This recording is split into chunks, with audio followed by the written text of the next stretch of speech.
And there's studies showing that people, even on the high end of normal in terms of their blood glucose levels, so they're normal, but they're kind of on the high end of normal, they had more brain atrophy than people on the low end of normal. By brain atrophy, you mean their brain was Shrinking. shrinking. And it was the hippocampus, by the way. Again, that part of the brain that's involved in learning and memory.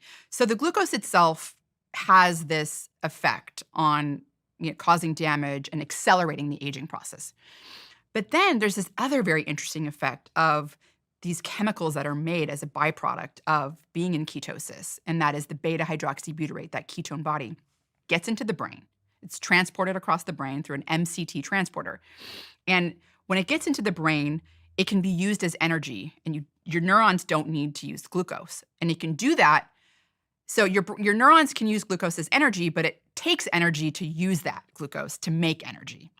When you use the ketone, the beta-hydroxybutyrate, it takes less energy to make that energy. So it's energetically favorable to actually use that ketone, that beta-hydroxybutyrate. On top of that, this is what's so interesting, it frees up glucose. So the neurons aren't using the glucose. Where does the glucose go, right? Because it's there.